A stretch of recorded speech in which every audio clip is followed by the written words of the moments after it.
So I forgot to record it. So I've muted everyone. So if you have a question, unmute yourself and ask the question. So as was stated originally when there was a raid on Ziklag, that the children were taken, and the question was why is everyone so worried about the children? What about the wives? And the point that was made there by the rabbis, as well as in the Mam Loez, is that the Amalekites will do anything and everything to torture anyone that they take, to include forcing them to worship Avodah Zarah. Now, the wives, they already know exactly what has to happen and what they must do. The children were not taught what to do. And so because of that, there is always a problem that the children can, in fact, be affected by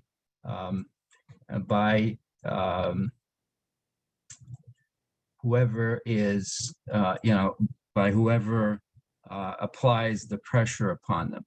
And so this is the reason why, again, they mention ad banim ubanot, to include the children, the boys and the girls, to indicate that they were able to not only save them, but save them before anything could happen to them in the process, or while they were in the hands of the Amalekites. And so David takes all the animals, and he and then he places them in front of the entire camp. This is, they say that this is the spoils of David. And the point here is, why do they place them in front of the entire camp? And who are the ones that are saying this is the spoils of David? And here they bring the fact that rabbis learn from here that a king is privileged to break down fences in order to make a path for himself and for his army to pass. And so therefore they led the cattle before the camp and announced to the owners of the fields in which they broke through if they had to trespass. This is the spoil, these are David's spoils. And so therefore, because he is anointed, he is entitled to break the fences and to cross the fields. After all, he is going to be the king, or he has already been anointed to be the king. And so this is a way in which they are showing that this is, in fact, that he has that privilege to do so.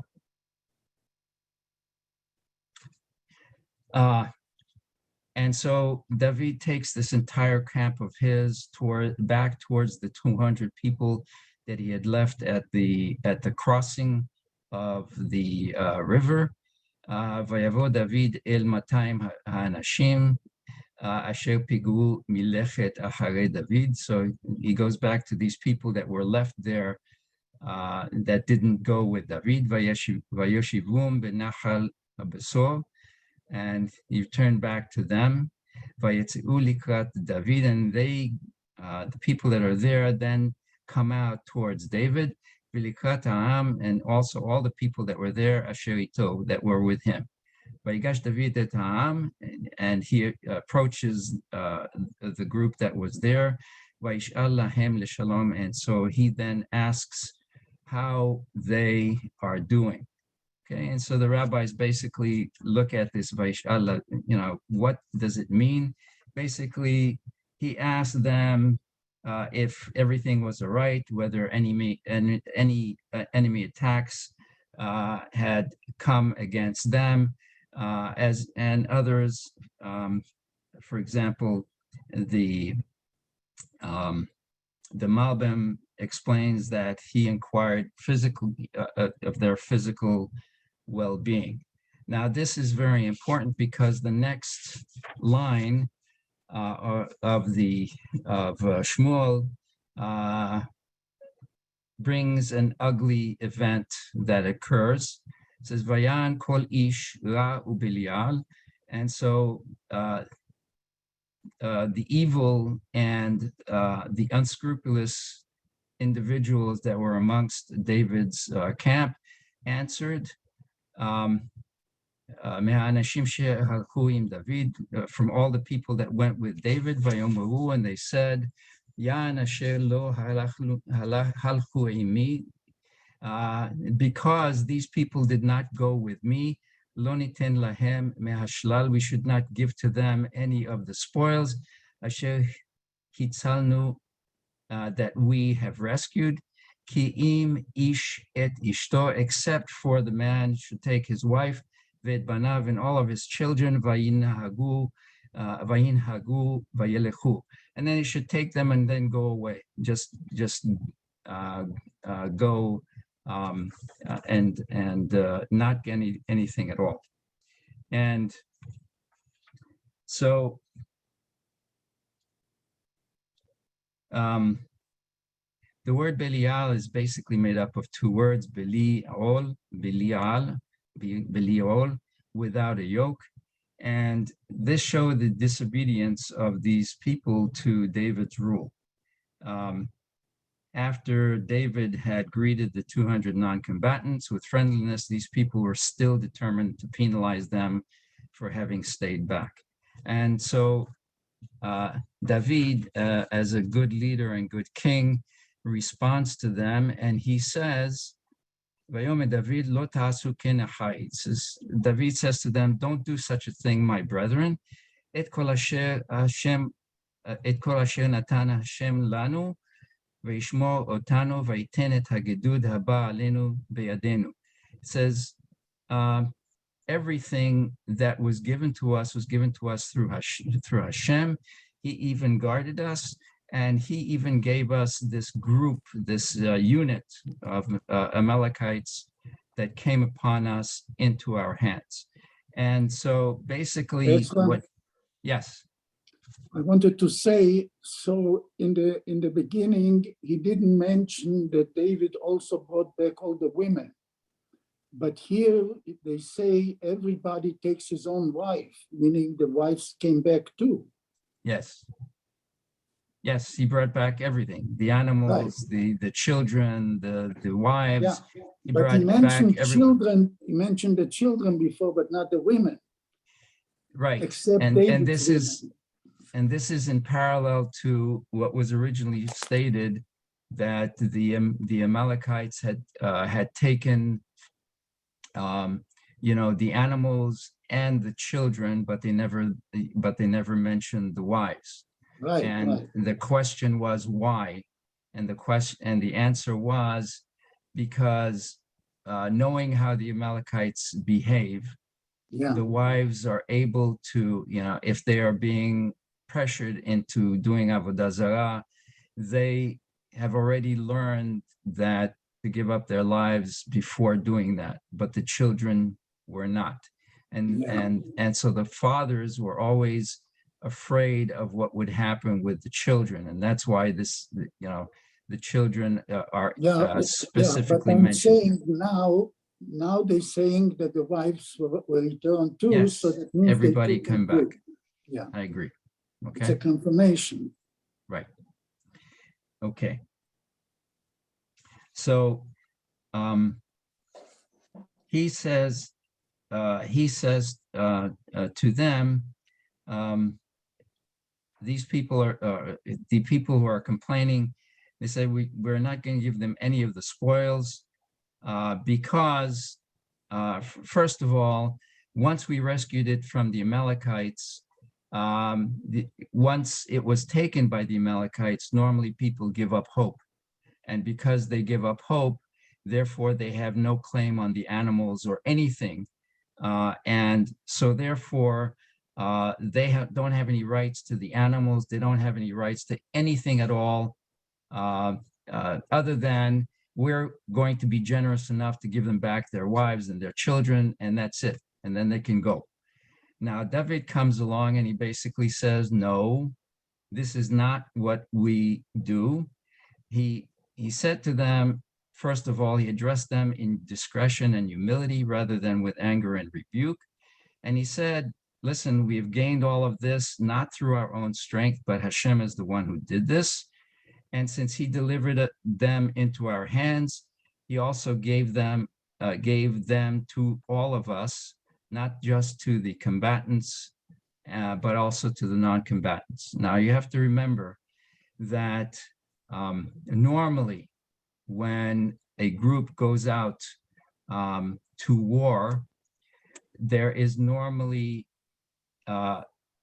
people that, as they say, protect their six.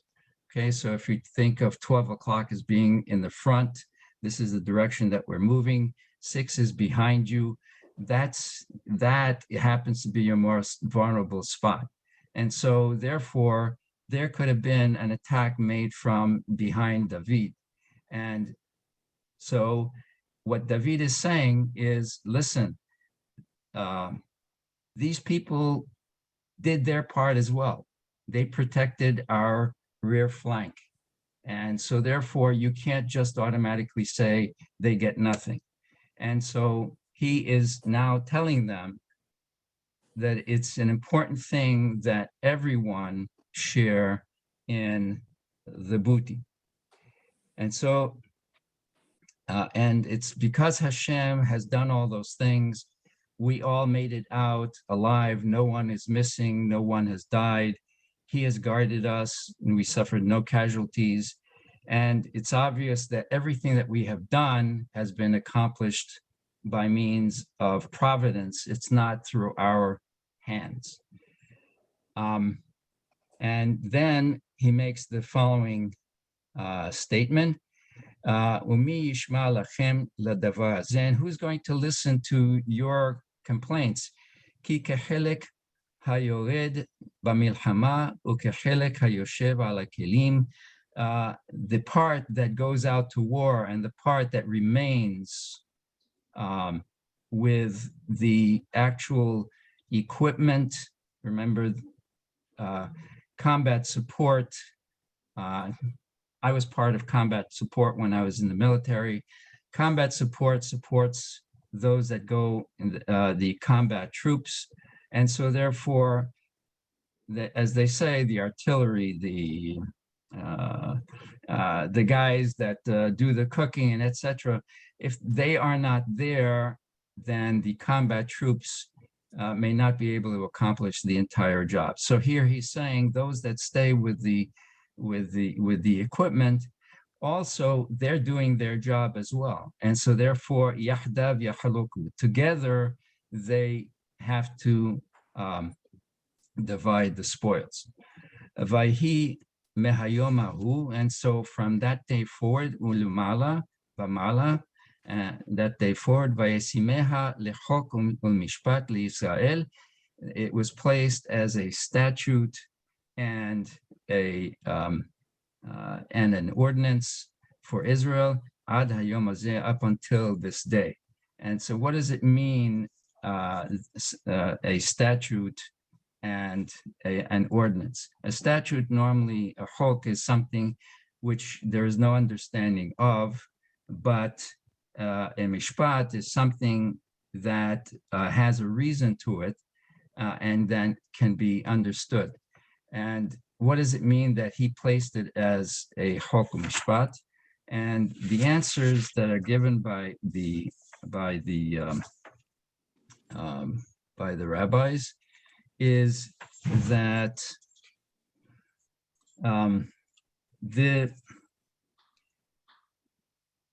because this ruling had been forgotten and because David renewed it, it was called in his name. Hence, we derive that anyone who renews a law which has existed previously and has been forgotten is honored by having that law credited to his name. And there are the Abarvanel takes exception to this analogy because this analogy is brought from the fact that in the war that Israel had in the desert with Midian, the 12,000 troops that went out to represent the entire nation came back with the booty, and the booty itself was in fact split. Part of it went to the entire community and part of it went to the warriors themselves. And because of that particular war, you would say that this is not really exactly the same, because what we're saying over here is that according to what David is doing, is he's splitting it up equally amongst those that actually went to war and those that didn't. Whereas in the case with Midian, the warriors got a little bit more because they were also included in part of the community. And so they got the part of the community as well as the part for being the warriors. And so Rabbi Yehuda in Genesis Rabbah says, no, David's ruling came came from Abraham's precedent when he went to war with the 5 kings, and that's basically where that came into being. Then, let's see, 326, we're still good. David then goes to Ziklag and he sends the booty that he has won to the elders of Yehuda and to his close friends, and he says to them, "Hine lachem beracha mishelal oivei Hashem." Says, here now is a blessing from the booty of the enemies of Hashem. Okay, so what exactly are we talking about here? As I said before, the people who actually lost these things, when the Amalekites had come and had raided them, never expected to see that stuff again. And so therefore, when an individual gives up hope, when there's yush, when they give up hope, then normally what happens is they don't expect to ever see it again. So let's see. Okay. They never expect to see it again. And because they never expected to see it again, it then becomes the property of the one who finds it. So that's the reason why David now had the free hand to then give whatever he had liberated from the Amalekites, and he could give it to anyone that he wished. And who does he give it to? He gives it to all these different cities that are listed here, to the people of these different cities, and they make it very well known that these are the cities to which David had gone to after he was being pursued by Shaul, by Saul. So as you can see here, it says he sent some to Bet El, he sent some to Ramot Negev, he sent some to Yatir, he sent some to Me'aroel, and to Sifmot, and also Eshtemoa.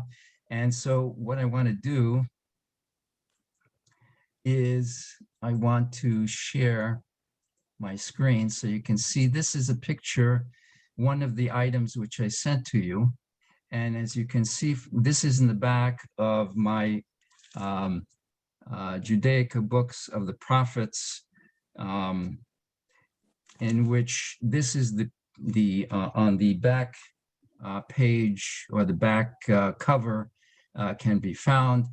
I didn't mark it over here, but David started out in the city right here called Keilah.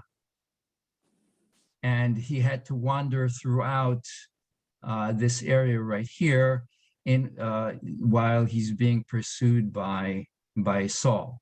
And so you can see Eshtemoa is right here, okay? You'll find that some of the other cities that are mentioned in this list. um, also appear on this map. Not all of them do. It's stated in here that many of these are cities that appear in the are cities of the tribe of Yehudah. Some of them are mentioned in Yoshua and Joshua.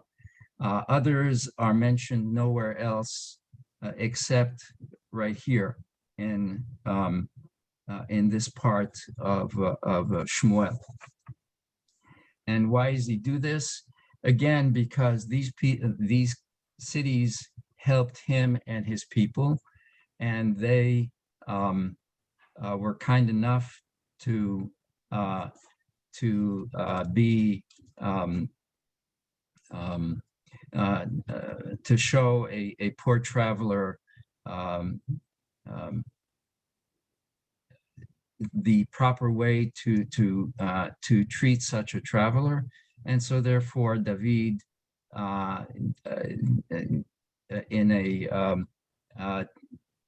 mida keneged mida, I don't know how to translate that, measure for measure, then takes whatever he's received as spoils, and he then gives it out to these different cities.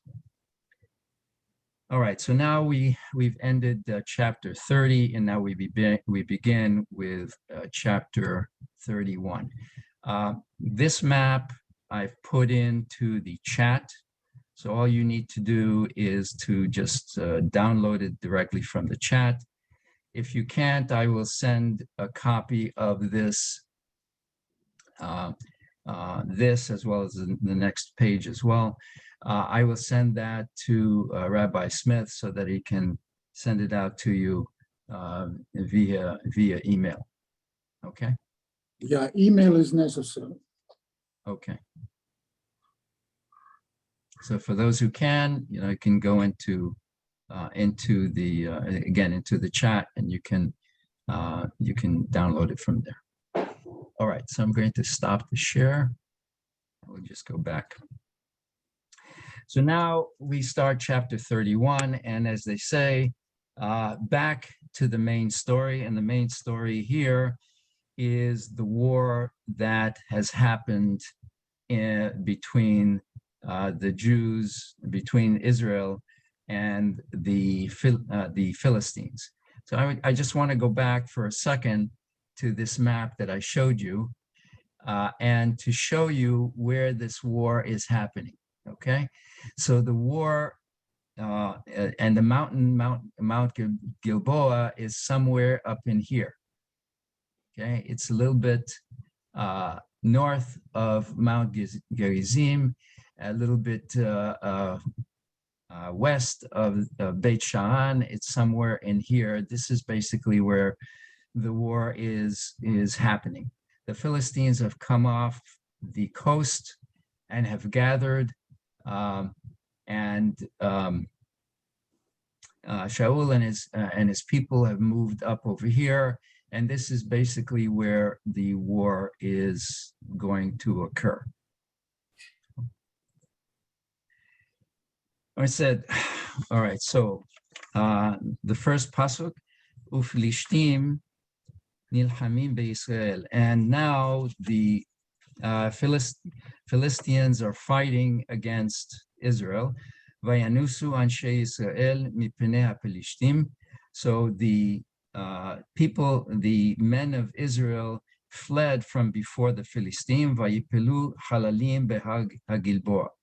And so many of the slain fell on the Mount Gilboa. And the next pasuk says, "Vayidbeku Pelishtim et Shaul," and so the Pelishtim now overtook Shaul ve'et banav and his sons. Vayaku Pelishtim et Yehonatan ve'et Abinadav ve'et Malki-Shua b'nei Shaul, and so the Pelishtim slew or smote, as they used in the old Bibles, Jonathan and Abinadav and Malki-Shua, the sons of Shaul. Okay. So the question now is, what happens to Ishbosheth? He is the fourth of the sons, and the Radak and the Abarvanel basically say that this excludes Ishbosheth, who was apparently too frail to participate in such activities, and so therefore he wasn't there. Excuse me, Ezra. Yeah. Susan has her hand up for a question. Okay. Sorry, go ahead. Yeah, I'm sorry to bother you. No. I just want to make sure. Did you say Mount Gilboa? Yes. Okay, thank you. Yes. Okay. Mount Gilboa. Okay, and I showed you that basically where he was on that map. All right. Vayidbeku Pelishtim et Shaul et Banav. I was on that mountain. That's why I wanted to make sure. I was on Mount Gilboa in 1978. Okay, so now you have an idea of what the place looked like. So the Pelishtim, it says Vayid Beku, you can that means they stuck to Shaul, but the translation is they overtook Shaul and his sons, and the Pelishtim killed his three sons.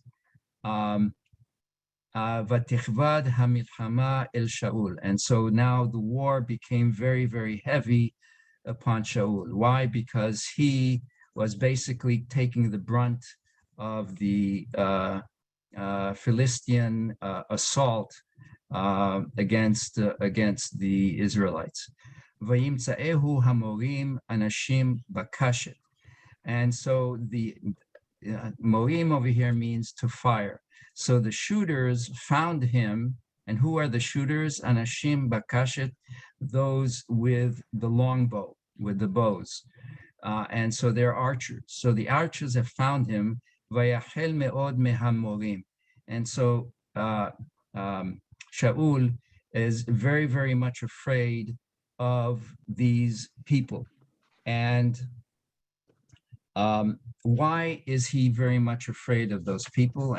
And here we're told that the reason is because if in fact they shoot him, then they will mock him and they will torture him before they kill him.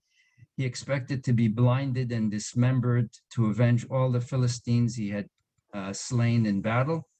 And he therefore chose to make the following decision, and that was to die by the hand of his friends. And in the next pasuk, he orders his armor bearer, or his to kill him. And this leads to a whole bunch of questions that we will have to ask. Vayomer Shaul lenose kelav. So Shaul says to his armor bearer, Shlof harbecha, take out your sword, v'dakereni ba, and run me through. Pen yavo'u ha'elim ha'ele.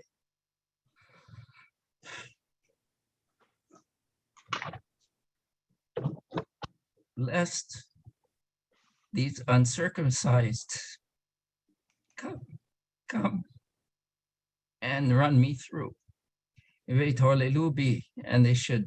And they will make fun of me, and they will make sport of me. Velo avanose kelav, but the one who his armor bearer could not do that, he yareh me'od, and because he was very much afraid. So what exactly is happening over here? Shaul knows that, number one, he can't get away. He's not supposed to get away. This is his way of gaining olam haba. But he knows that if they catch him, they will make sport of him. They will do all kinds of things to him, to the point where he may end up renouncing Hashem, and he's not willing to do that. Therefore, he asks his bearer of arms, listen, you kill me, but the bearer of arms can't do that. And the reason why he can't do that is because, you know, to do so, to kill him, is to transgress the word of Hashem by slaying his anointed. This is according to the Yosef Kara and the Metzudat David. So he knows that if he were to do that, he would be transgressing the commandment that the anointed one of Hashem, you can't do anything to him. And so because of that, Vayikach Shaul et hacherev, so Shaul then takes his sword and he sets it up in the ground, Vayipol aleha, and he falls upon it. And when he falls upon it, he kills himself.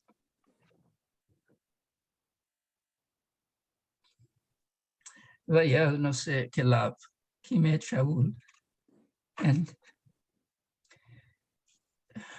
his bearer sees that Shaul has died.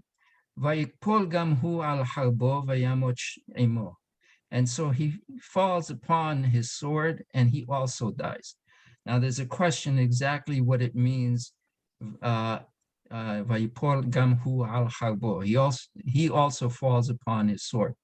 Could read it one of two ways. Number one, the weapons or his armor bearer had his own sword and so therefore killed himself. Or the second way that one can read it is that he removed Saul off the sword and he killed himself on Saul's sword as well. וימות שאול ושלושת בניו ונושא כליו גם כל אנשיו ביום ההוא יחדיו. So Shaul and his three sons and his weapons and his armor bearer and all the people that were with Shaul died together on that same day. ויהיו אנשי ישראל אשר בעבר העמק. And so the Jewish people that saw, the ones that lived in the plain that was basically opposite where the Philistines were. And again, I'm going to go to my map over here. So the people that were over here in this area, where, which is opposite to the Philistines. So if anybody knows Israel's topography, there is a rather flat area that's in this region over here. It's very, very flat. That's what they're calling the plain that is opposite to where the Philistines were. And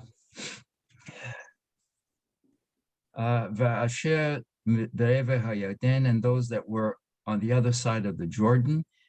Kinasu, actually, I'm wrong.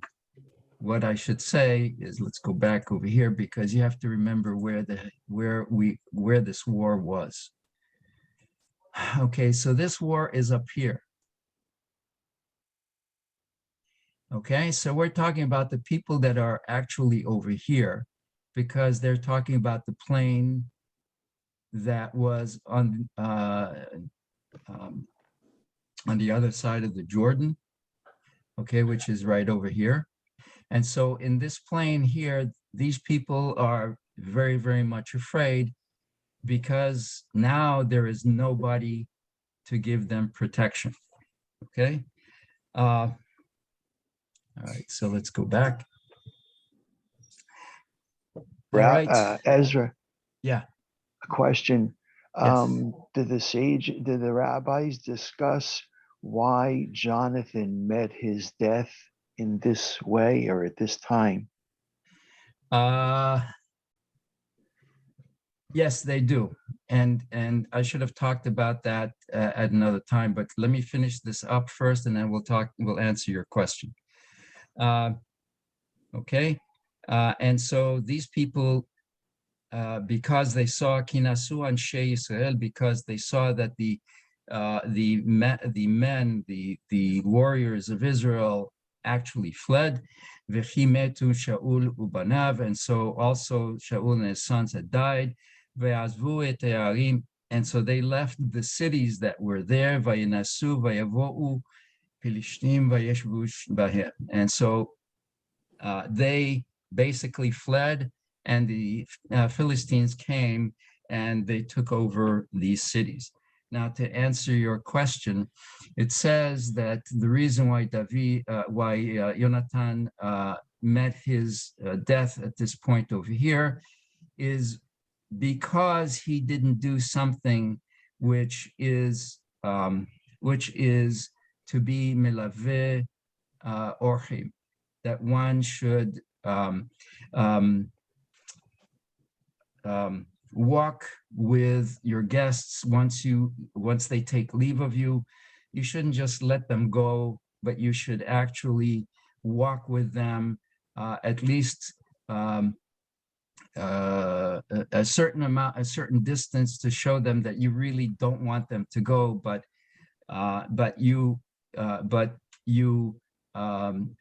they have to leave.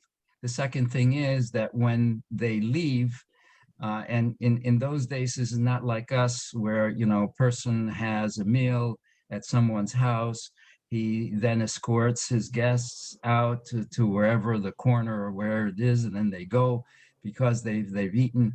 In the case of Jonathan, when he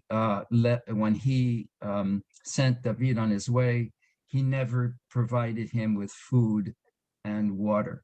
And because of that, it was that caused David to have to go to Nov to get food and water and find and the sword. And all of that was then one thing triggered the next thing, which triggered the next thing, etc. And so therefore, Jonathan had to die because he did have, even though it's an indirect part, he did have a part in the death of the people or the inhabitants and the Kohanim of Nov. And I hope that was the answer that you were asking. Yes, thank you. Excellent explanation. Okay, so why did these people leave? Number one, because Saul was the one who protected them, and now the king is dead. And number two, the army that also protected them, well, they fled, they were gone, there was nothing there. And so therefore they felt very much exposed. And so they left. And so the Pelishtim came and they took over the area. Vahi mimachorat vayavo Pelishtim לפשט את החללים, וימצאו את שאול ואת שלושת בניו נופלים בהר הגלבוע. And so on the next day, the Pelishtim came to basically scavenge the dead bodies that were there, and they found Saul and his three sons who had fallen, who were dead, who were killed on Har Gilboa. And we know what the Pelishtim were going to do. Vayichetu et rosho, vayafshitu et kelav, and so they cut off Saul's head, and they took all of his armor. Vayshalechu be'eretz Pelishtim saviv, and so they sent to the Philistines that were round about, levaser bet atzavehem ve'et, in order to give tidings to the house of their idols and to their nation. Now, Bet Hatzavehem in Hebrew means the house of wood, of their wood. This is a pejorative that is used to talk about the house of idols. Why? Because their idols were normally made of wood. And so therefore, the rabbis question and say, okay, so Saul and his children were dead. So how come these idols, how come they didn't, declare through some kind of an oracle that their enemy was killed? And it says, and this proves that the ridiculousness of idol worship. Vayasimu et kelav bet ashtarot, and so they placed Saul's armor in the Beit Ashtarot, which is again one of their houses of worship. Veit geviato tak'u bechomat Bet Shan, and they took his body and they impaled it, or they nailed it onto the walls of Beit Shan. Now, this also means not only his, but also his children as well.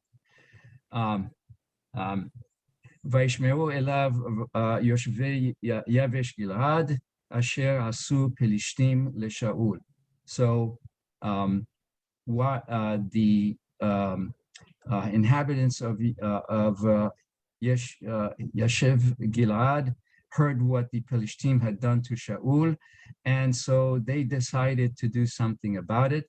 Vayakumu kol ish hayil vayelechu kol halayla, and so all these men of valor went out at night.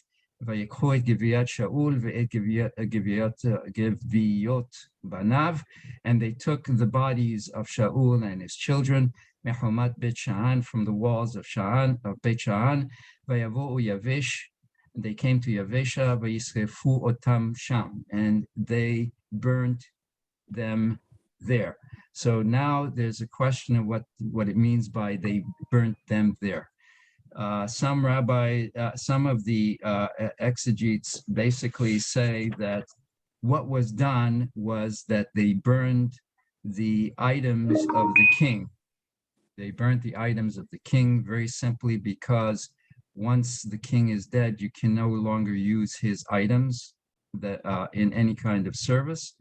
Others say that they burnt incense in order to try and allay the decaying of the flesh.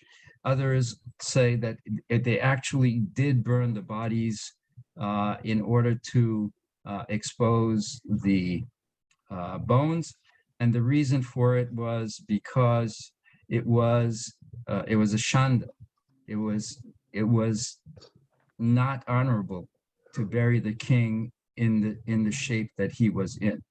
And so in the old days, burial was a two-step process. One was to bury the body until the flesh disappeared, and then the bones were taken and placed in an ossuary, a place where the final resting place for the bones.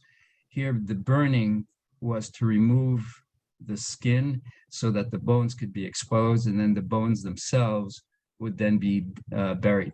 And so in the next thing, it says, "Vayikhu et atzmotehem, vayikveru tachat ha'eshel," and so they took the bones and they buried it under a tree, the Yavesha in Yavesh, vayatzumu shivat yamim, and they then fasted for 7 days. And they claim, and the rabbis basically say that this was again measure for measure. Why? Because what they did was to honor Saul for what he did for them. He saved them from the king, I forget what his name was, Nahash, the Ammonite, because Nahash had given them 7 days to respond to his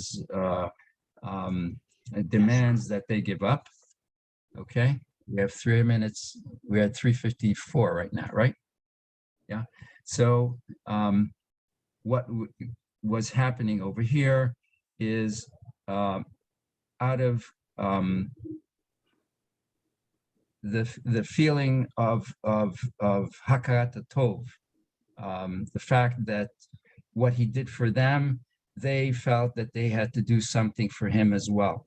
And that was the reason why they did what they did. And they fasted the 7 days. And this brings us to the end of Shmuel Aleph.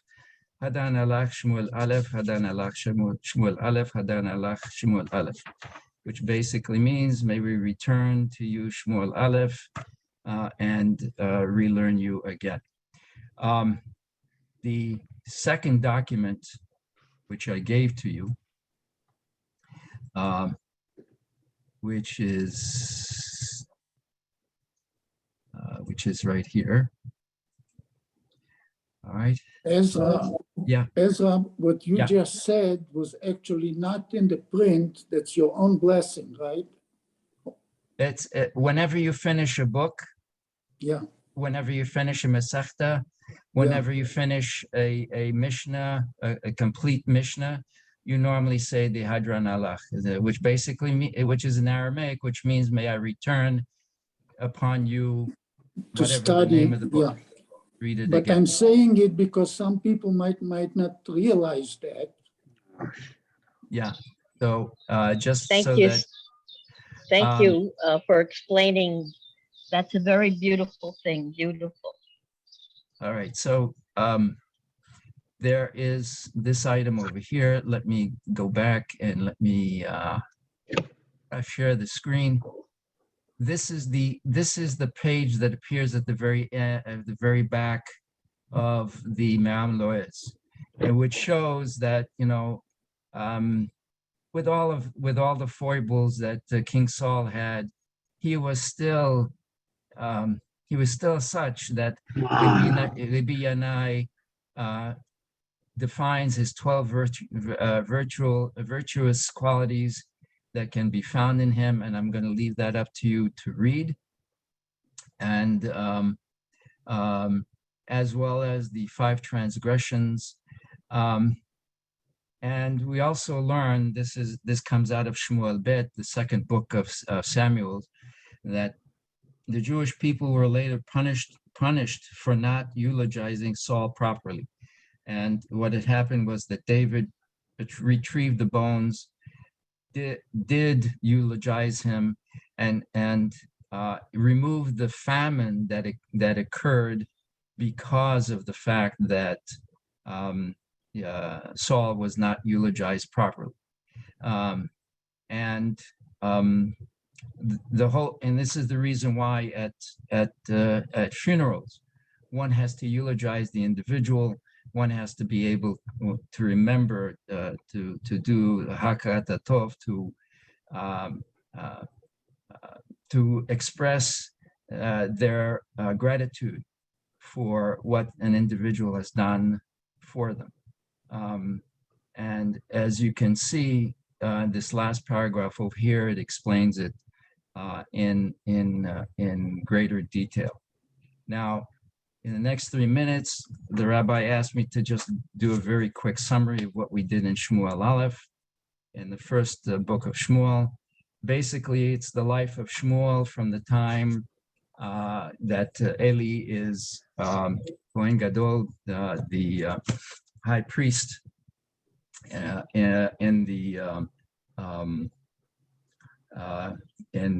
Shiloh, in which Elkanah comes with his wives during the holidays to sacrifice, and Hannah, his wife, is barren. She prays for a son. Hashem listens to the entities of Eli and makes her have a child, which she then dedicates to the Mishkan, and he becomes Samuel. This Shmuel Aleph basically talks about Shmuel's life, Samuel's life, what he did, what happened to the Ark of the Covenant when it was taken out unbeknownst to Eli and was lost to the Philistines, how Hashem caused great pain to the idol Dagon, whose head was broken off, and that's the reason why they nailed Saul's head in the house of Dagon as a repayment for all of that had happened. How wars with the Philistines happened time and again, and that in itself led to the Jews asking Shmuel to give them a king, because they felt that with a king, they would be better prepared with wars against their neighbors. And of course, Hashem not being very happy about it, but he acquiesced. And Saul being found to be good in the eyes of Samuel, not so much. Well, Hashem accepted it as such. And then we have the wars that Saul had with the different nations around him, and his melancholy, which led to bringing David into the palace, and the jealousy that occurred from that point forward, to the point where the Jewish people were actually, had to choose between David and Saul. And David. Excuse me, Ezra. Yeah. I have to leave. I apologize to everybody, Okay. but you said you sent out an email or communication because I No, never no. received what? No, what I said was that I put those two sheets, including Okay. this one, in the chat. So if It's you not open in. It's not in the chat. it says from me to everyone. No, there's nothing here. It's blank. Who can see? Can anybody else see anything in their chat box? Mine's also No, blank. I need an email, so I don't have. No, no. Okay, Okay. fine. All right. So- We're talking about so- something else. All right. I have to leave. I'm sorry. I do have both of them in my chat. All right, so what I will do is I will give them to Rabbi Smith, and he will then send it out to you guys. Okay. Okay. Thank you. So Bye-bye. the last, sorry, yeah. So the last part is very simply that David had many times to show Saul that he wasn't against him, and that Saul was getting, wrong information about him. And each time when he met him face to face, he apologized. He said, I was wrong. But then those same people came back and poisoned his mind, to the very end when Saul was told that he lost his kingdom, and that because of the things that he did in his life, namely the killing of all the Kohanim in the city of Nov, he had to relinquish his life in order to gain the world to come. And so the very end of the book, Shmuel Aleph, is where we have the final scene where Saul fights, is killed. All the things that happened to him are all things that help him attain his kingdom to come.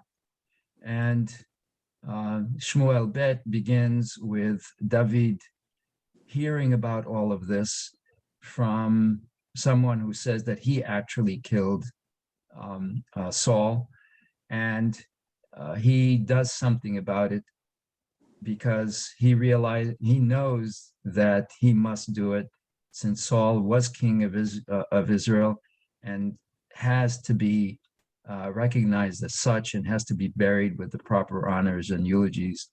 And so the first chapter of Shmuel Bet is basically discussing all of that. Okay, I hope I haven't been too pedantic. I hope that you've learned a little bit about all of this, and Excellent I class. thank you very, very much. Yes, for joining. excellent class, excellent. Thank you. Ezra, Thank you wonderful. so much. Ezra. Fantastic explanation. Ezra. Thank you. Thank you, Ezra. Ezra, I had a couple questions. Go ahead. One was, Drive why, present, everybody. Oh. Stay safe. okay, what Go the ahead, question is there, do you happen to know if there's any mention of Shmuel in Shmuel Bays? That's Uh, what, I don't know if you know offhand, I'm just wondering. no, I don't know offhand, and Okay. I'm not going to tell you that I do because Not I gonna don't. Google it? Okay. No, I'm not going to Google it. I don't have. Yeah. Yeah. And the second That's right. question is, There was the file that you had was a PDF, Mayam Loe's PDF. How do you find that? How do you get that? Like if I wanted to look up a PDF of Mayam Loe's, could I find that? No. Let me tell you what I did. In all these things, I scanned them on into my through my printer on and made them and saved them as PDF files. And I put them into one of my folders which I had easy access to. And that's the reason why I was able to open them up in the Zoom session so that every, so I could present it to everybody. I get it. But it's not, I don't know if the Mamlo is actually online. I haven't found it. I thought maybe you found something that I've been looking for. No. Ezra, Okay. excellent class. Excellent. Anybody, any other questions? Ezra, it's Moshe. Talk about neged kamida neged, measure for measure.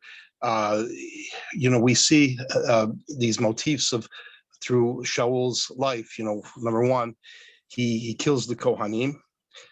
Number two, he kills himself in battle. Number three, he's cremated before he's buried. So there's something here which shows that whatever Avi wrote that he committed, that he paid for it before he was given, before he was honored by David HaMelech, at the end of all this, So, Yeah. I mean, it's the way it ended for him in many ways that it was, it was not very honorable until the very end. You know what I'm saying? Yeah.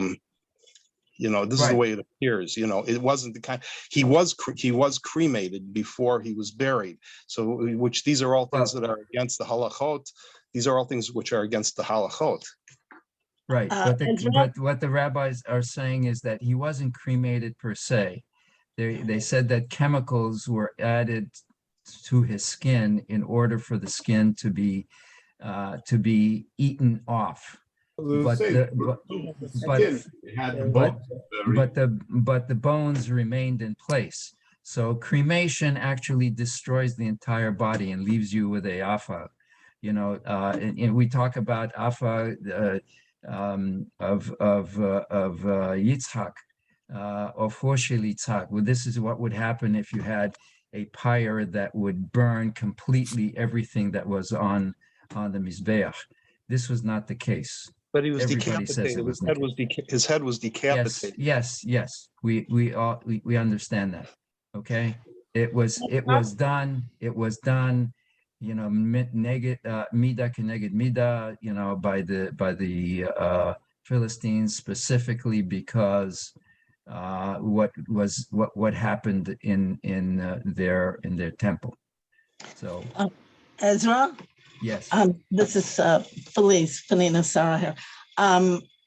What I want to know is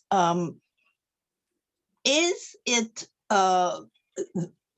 only that he had to die and be expiated of his sin, just although that's the most terrible Hilul Hashem, for the killing of the Kohanim at Nov?